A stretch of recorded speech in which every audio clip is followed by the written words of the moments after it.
Hello, everyone, and welcome to the first edition of Zonazootv Sports Report.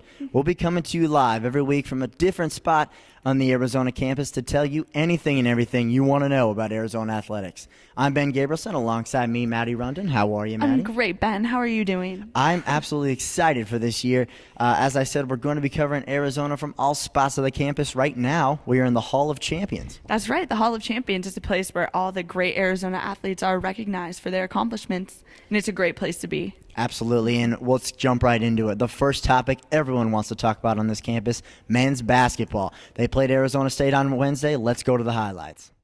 A capacity crowd on hand for the first of two meetings between these two bitter rivals.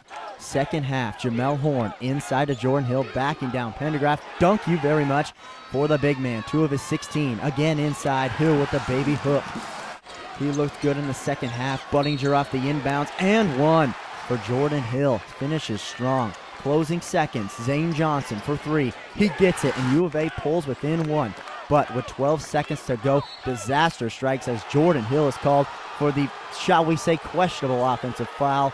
And U of A fans, like it or not, ASU will go on to win the game. The very last play, though, James Harden goes down. Very bad sign if you're an ASU fan. He would be helped off and will play in the upcoming game against Washington State. Arizona State improves to 16-3 as the Cats fall to 11-8. As you can see, another tough loss for the Arizona Wildcats against the ASU Sun Devils. However, they did have a chance to redeem themselves on Saturday against the Houston Cougars. So let's go and see the highlights from that game.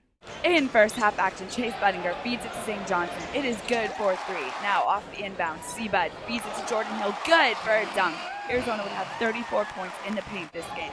Kyle Fogg from beyond the arc. That shot is good for a 3-pointer. Nick Wise just went absolutely silly from beyond the arc this game, shooting 5 for 7 from three-point land. And yet another 3 by Nick Wise. Chase Buttinger going for the reverse layup dunk. It is good. Now, there would be a controversial moment in this game when Houston's Aubrey Coleman stepped on the face of Chase Buttinger. Now, this play would incite the crowd's fury and help Arizona rally back from a 10-point deficit with less than a minute left in the game to force overtime, where the Cats would later win 96-90. Former sports editor of the Daily Wildcat, Michael Schwartz, was on hand to view the Arizona historic comeback. Let's go to him.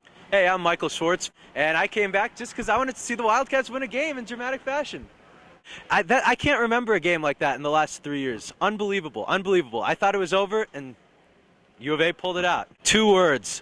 Beast mode. Jordan Hill was a beast tonight. Scoring, rebounding. I mean, when they needed those buckets late, he was all over it. And I mean, to think of where he was as a freshman, where he really didn't have much basketball experience, really didn't know much about the game, kind of was just a pure athlete. He did some nice things, but then as a sophomore, all of a sudden he has a jump shot, and now he's a complete player. And one day we're going to be seeing Jordan Hill in the NBA. Nick's a leader out there. You know, being from Houston, when he goes back home, he doesn't want to have all his buddies saying, "Hey, Nick, what up? You got punked by the University of Houston on your home court."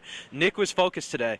Kyle Fogg, I mean, he was the X factor of this game. He was hitting threes in there when they were kind of in a drought. He kept them in this basketball game. And then, I mean, if they would have lost this game, all the air would have been out of the balloon. They would have pretty much had no shot at the NCAA tournament unless they went on some ridiculous run.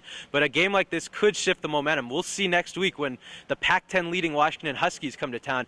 If the Wildcats can take that momentum into that game, who knows what could happen. It's a long season. Things haven't looked well, but anything can happen in the Pac-10.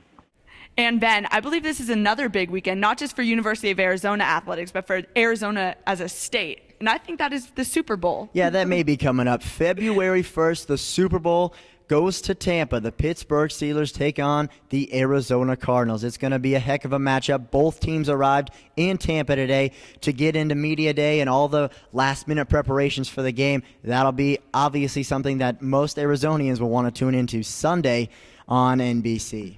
All right, well, that will about do it for this week's edition of Zonazootv Sports Report. I'm Maddy Rundin. And I'm Ben Gabrielson. Thank you so much for watching. See you next week, guys.